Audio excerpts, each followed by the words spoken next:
Welcome to this year's Big Easy Life Halloween special. It's a tradition here for us to tell one of our favorite ghost stories on the show for the Halloween week. This year we're going to be telling the story of none other than Jacques Saint-Germain.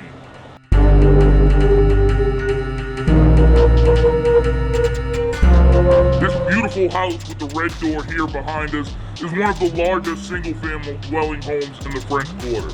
It sits at 1039 Royal at the corner of Ursuline and Royal Street.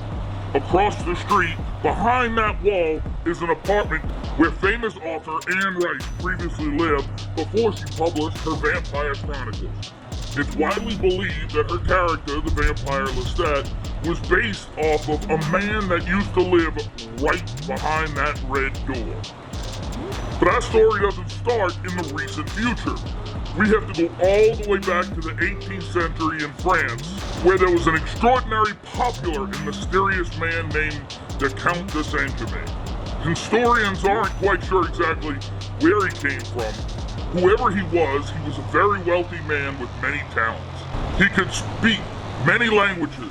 He could touch any instrument and hypnotically play it with astounding perfection. He had very handsome features with perfect skin and piercing eyes. Only the king, Louis XV, knew the Count's real name, and he was quite friendly with persons of high status, such as the Prince of Wales and even Marie Antoinette. He was quite mysterious indeed.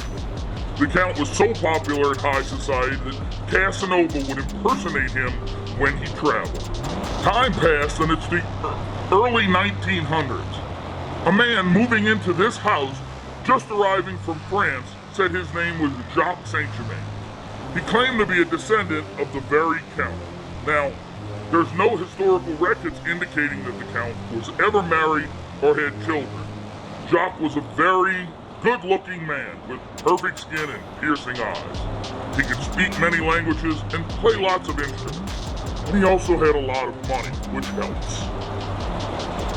New Orleans society loved Jacques. He would throw lavish parties, and everyone in town was invited. High society, low society, anyone that brought fun to the party was invited. It was so lavish with the best entertainment, the most beautiful women, and the finest wine and food the city had to offer. Even Antoine's restaurant, one of the oldest and finest in New Orleans, would cater his party. Supposedly, Jacques was never seen eating anything at his parties, but he always had special glasses of a fancy red wine. And when anyone would ask him, "Jacques, can I have some of your wine?" he would say, "No, my friend. This wine comes from my family vineyard in France.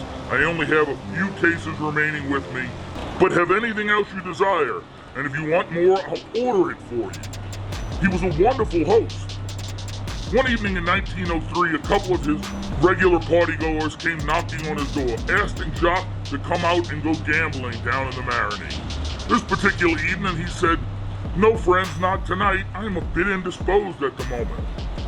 As they were talking, a woman fell from the second-story gallery, landing in the street.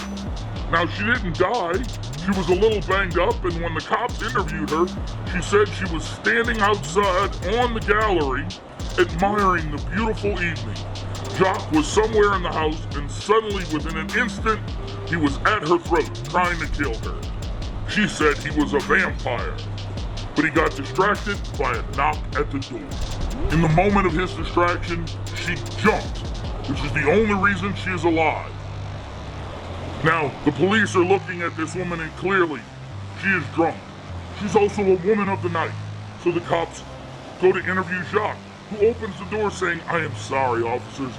I've had too much to drink tonight, and I did hire a companion for the evening. I'll gladly come to the station first thing in the morning and give full testimony." The cops look at each other. It's Jacques. Everyone knows him. It wouldn't be a problem. They'll see him in the morning. Well, tomorrow comes, and Jacques doesn't make an appearance. It is New Orleans, so time passes, they figured. He's sleeping off a wonderful evening. And he still doesn't show. They finally go check on the house, and what do they find? but it's completely empty. No fine furniture, no paintings, no china. All they discover is the remaining bottles of fancy red wine.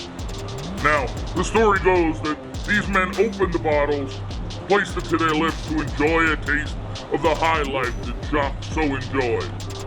They spew it out of their mouths, the bottles drop to the floor, and it was human blood mixed with absinthe. Absinthe is an anticoagulant as well as a fine drink. Now we never hear from Jacques again, he vanishes. No idea what happened to him, but our story does not stop there. We fast forward to the 1970s, back to France. There's an actor named Richard Chamfrey. He appeared in many television shows and actually produced an album of his own music. He was a wonderful musician and spoke several languages. He was very popular, but he claimed on a television program to be the real Count de Saint-Germain. Now, Richard Chamfrey claimed to be an alchemist because he could transmute gold, and he did it on live television. This caused quite a stir. Later that year, he disappeared in the south of France, supposedly committing suicide. But some sources say a body was never found. I leave that up to your discretion. Well, I hope y'all enjoyed this year's fantastic story of the macabre from New Orleans. This is one of Little Easy's favorite stories. He has a thing for vampires, as you can see. Please subscribe to the channel, ring that bell, and if you enjoy our show, drop us a line below. And remember, thanks for being part of our Big Easy life.